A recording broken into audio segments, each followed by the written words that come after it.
നമസ്കാരം. വെള്ളി നക്ഷത്രത്തിന്റെ ഏറ്റവും പുതിയ എപ്പിസോഡിലേക്ക് സ്വാഗതം. ഇന്ന് നമ്മൾ ചർച്ച ചെയ്യാൻ പോകുന്നത് കഴിഞ്ഞ ദിവസം റിലീസ് ചെയ്ത മാജിക് മഷ്റൂം എന്ന ചിത്രത്തെക്കുറിച്ചാണ്. ചിത്രത്തിന്റെ സംവിധായകൻ നാദിർഷയാണ്.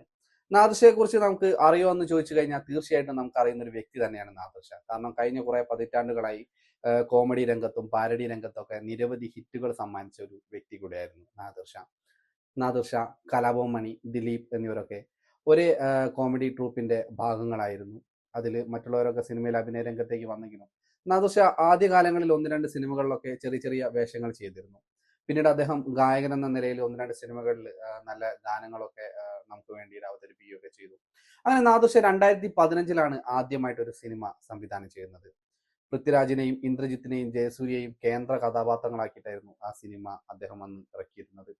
ചിത്രത്തിന്റെ പേര് അമർ അക്ബർ അന്തോണി.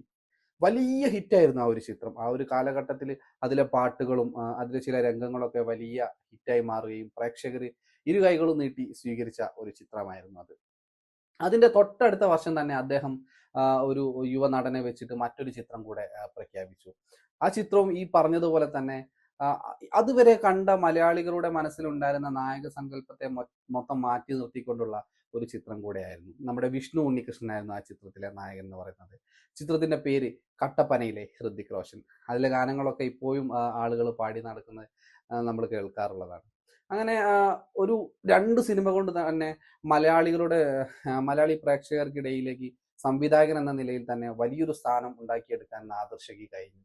അങ്ങനെ നാദിർഷയുടെ സിനിമ എന്ന് പറഞ്ഞു കഴിഞ്ഞാൽ പ്രേക്ഷകർ ആകാംക്ഷയോടെ കാത്തിരിക്കുന്ന സിനിമകളായി മാറി. പക്ഷേ പിന്നീട് നാദിർഷയ്ക്ക് സംഭവിച്ചത് വലിയൊരു എന്താ പതനമായിരുന്നു. അതായത് വലിയൊരു ഒരു രണ്ട് സിനിമ കൊണ്ട് വലിയ സംവിധായകനായി മാറുകയും അതിനുശേഷം ചെയ്ത സിനിമകളിലൂടെ വലിയ പരാജയമായി തീരുകയും ചെയ്ത ഒരു സംവിധായകനാണ് നാദിർഷ. നാദിർഷ കട്ടപ്പനയിലെ ഹൃതിക് റോഷൻ എന്ന ചിത്രത്തിന് ശേഷം ചെയ്ത എല്ലാ ചിത്രങ്ങളും വലിയ പരാജയമായിരുന്നു. അതിനുശേഷം വന്ന ചിത്രമായിരുന്നു ഒന്ന് നമ്മുടെ ദിലീപിനെ നായകനാക്കിയിട്ടുള്ള ഈ കേശു ഈ വീടിന്റെ നാഥൻ. അത് വലിയ ഫ്ലോപ്പായിരുന്നു. പിന്നെ മേരാ നാം ഷാജി, അങ്ങനെ ഒരു ചിത്രം ഉണ്ടായിരുന്നു. ബിജു മേനോനും ആസിഫ് അലിയും ഒക്കെ ആയിരുന്നു ആ ചിത്രത്തിലെ കേന്ദ്ര കഥാപാത്രങ്ങൾ. ചിത്രം വലിയ വിജയമൊന്നും നേടിയിട്ടില്ല.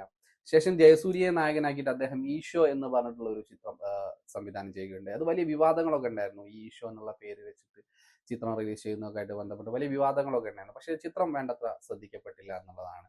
ഇപ്പൊ ലാസ്റ്റ് അദ്ദേഹം റാഫിയുടെ ഒക്കെ തിരക്കഥയിൽ ഒരു ചിത്രം സംവിധാനം ചെയ്തിട്ടുണ്ടായിരുന്നു, once upon a time in Kochi എന്ന് പറഞ്ഞിട്ട്. ചിത്രം വന്നതും ആരും അറിഞ്ഞിട്ടില്ല, ആ ചിത്രം പോയതും ആരും അറിഞ്ഞിട്ടില്ല എന്നുള്ള രീതിയിലാണ്. എനിക്ക് തോന്നുന്നു ഒ ടി ടിയിൽ ഇതുവരെ ആ ചിത്രം റിലീസ് ചെയ്തിട്ടില്ല.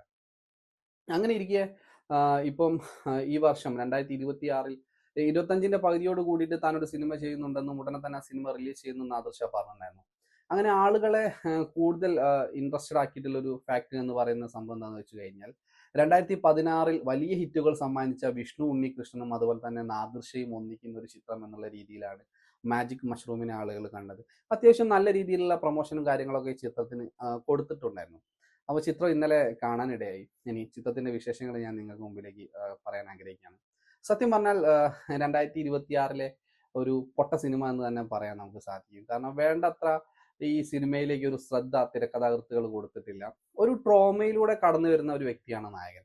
ആ ട്രോമ എന്താണെന്നോ അല്ലെങ്കിൽ എന്താണ് നായകൻ അതിലൂടെ പ്രേക്ഷകർക്ക് മുമ്പിലേക്ക് എടുത്തു വെക്കുന്ന അല്ലെങ്കിൽ പ്രേക്ഷകർക്ക് നൽകാൻ ശ്രമിക്കുന്നത് എന്താണെന്ന് പോലും സിനിമയ്ക്ക് വ്യക്തമായിട്ട് നമ്മളോട് സംസാരിക്കാൻ സാധിച്ചില്ല എന്നുള്ളതാണ്. കുറെ എന്താ പറയാ, ഒരു കാലഘട്ടം മാറിയത് അറിയാത്ത ഒരു തിരക്കഥാകൃത്തും സംവിധായകനും തന്നെയാണ് ഇതിന്റെ പിന്നിൽ പ്രവർത്തിച്ചതെന്ന് നമുക്ക് പറയേണ്ടി വരും. കാരണം 2015-ലും 2016-ലും ഒക്കെ നമ്മൾ കേട്ടു മറന്ന കോമഡിയും കാര്യങ്ങളൊക്കെ 2026 അതേപോലെ തന്നെ പുനഃസൃഷ്ടിക്കുക എന്ന് പറയുന്ന സമയത്ത് അത് പ്രേക്ഷകൻ എന്ന നിലയിൽ വലിയ അരോചകം തന്നെയാണ് നമുക്ക് നൽകുന്നത്. പിന്നെ നായികനെ കുറിച്ച് പറയുകയാണെങ്കിൽ നായികയ്ക്കും എന്തൊക്കെയോ ട്രോമയും കാര്യങ്ങളൊക്കെ ഉള്ള ഒരു വ്യക്തി തന്നെയാണ്. പക്ഷെ അത് എങ്ങനെയാണ് പ്രേക്ഷകനോട് കമ്മ്യൂണിക്കേറ്റ് ചെയ്യേണ്ടത് എന്ന് പലപ്പോഴും എന്താ പറയാ, സിനിമയ്ക്ക് പറ്റാതെ പോയിട്ടുള്ള ഒരു കാര്യമാണ്. പിന്നെ മ്യൂസിക്കും കാര്യങ്ങളൊന്നും കുഴപ്പമില്ലായിരുന്നു. അത്യാവശ്യം മോശമില്ലാത്ത രീതിയിലുള്ള മ്യൂസിക്കും കാര്യങ്ങളൊക്കെ ആയിരുന്നു എന്ന് പറയാറ്. പശ്ചാത്തല സംഗീതവും വലിയ ബുദ്ധിമുട്ടൊന്നും ഇല്ലായിരുന്നു. പക്ഷെ സിനിമ കാണുന്ന സമയത്ത് ഓവറോൾ ചില സമയത്തൊക്കെ എനിക്കൊരു സീരിയൽ കണ്ട ഒരു പ്രതീതിയിലാണ് സിനിമ മുന്നോട്ട് പോകുന്നത്. ചില സ്ഥലത്ത് വലിച്ചു നീട്ടിയും ചില സ്ഥലത്ത് വേണ്ടാത്ത കാര്യങ്ങൾ ഉൾക്കൊള്ളിച്ചൊക്കെ. അങ്ങനെ സിനിമ മൊത്തത്തിൽ പറയുകയാണെങ്കിൽ ഒരു 2026 ആദ്യത്തെ ബോറൻ സിനിമ എന്ന് തന്നെ നമുക്ക് ഈ ഒരു സിനിമയെ വിശേഷിപ്പിക്കേണ്ടി വരും. പ്രകടനം വെച്ച് നോക്കുകയാണെങ്കിൽ വിഷ്ണു ഉണ്ണികൃഷ്ണന്റെ ഒക്കെ ഒരു ഒരു തലം നമുക്കറിയാലോ, ഇത്രത്തോളമാണ് പുള്ളിയുടെ കയ്യിൽ നിന്ന് നമുക്ക് കിട്ടുന്ന കാര്യങ്ങളൊക്കെ നമുക്കറിയാം. അതൊക്കെ തന്നെ നമുക്ക് സിനിമയിൽ നിന്ന് കിട്ടിയിട്ടുണ്ട്. അതിലപ്പുറം ഒരു സിനിമ, അതായത് 2025 കൂടിയിട്ട് മലയാള സിനിമയിൽ വന്ന മാറ്റങ്ങൾ ഇപ്പോഴും പല സംവിധായകരും പല എഴുത്തുകാരും മനസ്സിലാക്കിയിട്ടില്ല എന്ന് തന്നെയാണ് നമുക്ക് ചില സിനിമകളൊക്കെ കാണുമ്പോൾ മനസ്സിലാവുന്നത്. കാരണം എക്കോ പോലെയുള്ള ഇന്റർനാഷണൽ ലെവലിൽ എടുത്തു വെക്കാൻ പറ്റുന്ന സിനിമകൾ മലയാളത്തിൽ നിന്ന് വരികയും അപ്പോൾ അത്തരത്തിലുള്ള സിനിമ, ഇപ്പോൾ എക്കോ മാത്രമല്ല, ഇപ്പോൾ കഴിഞ്ഞ ദിവസം ഞാൻ കണ്ടൊരു സിനിമയാണ് ഹത്തനെ ഉദയ എന്ന് പറഞ്ഞിട്ടുള്ള സിനിമ. വളരെ നല്ല സിനിമയായിരുന്നു. എനിക്ക് തോന്നുന്നു തിയേറ്ററിലൊന്നും റിലീസായിട്ടില്ല, OTT ആയിരുന്നു തോന്നുന്നു ഡയറക്റ്റ്. പക്ഷെ സിനിമ നല്ല മേക്കിംഗ് ആണ്, നല്ല വൃത്തിയിൽ ചെയ്ത് വെച്ചിട്ടുണ്ട്. അപ്പോൾ ഇതുപോലുള്ള ചിത്രങ്ങളൊക്കെ വരുന്ന സമയത്ത് നമ്മുടെ കോമഡി എന്ന് പറയുന്ന ഒരു സംഭവം എത്രത്തോളം മാറി എന്നുള്ളത് ഇപ്പോഴും ആളുകൾക്ക് മനസ്സിലാവുന്നില്ല എന്നുള്ളതാണ് മറ്റൊരു സത്യം എന്ന് പറയുന്നത്. അപ്പോൾ ഇപ്പോഴും പഴയ കാലത്തുള്ള കോമഡികൾ ഒക്കെ ഉൾക്കൊള്ളിച്ചു കൊണ്ടുള്ള ഒരു സിനിമ എന്ന് മാത്രമേ നമുക്ക് മാജിക് മഷ്റൂമിനെ വിശേഷിപ്പിക്കാൻ പറ്റുള്ളൂ. മൊത്തത്തിൽ പറഞ്ഞു കഴിഞ്ഞാൽ ചിത്രം വലിയൊരു ഫ്ലോപ്പ് തന്നെയാണ്. നിങ്ങൾക്ക് ആഗ്രഹമുണ്ടെങ്കിൽ തൊട്ടടുത്ത തിയേറ്ററിൽ ചെന്ന് കാണുക, അഭിപ്രായങ്ങൾ രേഖപ്പെടുത്തുക. ഒരിക്കലും എൻ്റെ ഒരു റെക്കമെൻഡേഷൻ പ്രകാരം നിങ്ങൾ പോകണമെന്ന് ഞാൻ ആവശ്യപ്പെടുന്നില്ല. എന്നിരുന്നാലും വൺ ടൈം വാച്ചബിൾ ഒക്കെ ആയിട്ട് നമുക്ക് എപ്പോഴെങ്കിലും ബോറടിച്ചിരിക്കുമ്പോൾ കാണാൻ പറ്റുന്ന ഒരു സിനിമ എന്നുള്ള നിലയിൽ നമുക്കിതിനെ ഉൾപ്പെടുത്താവുന്നതാണ്. നന്ദി, നമസ്കാരം.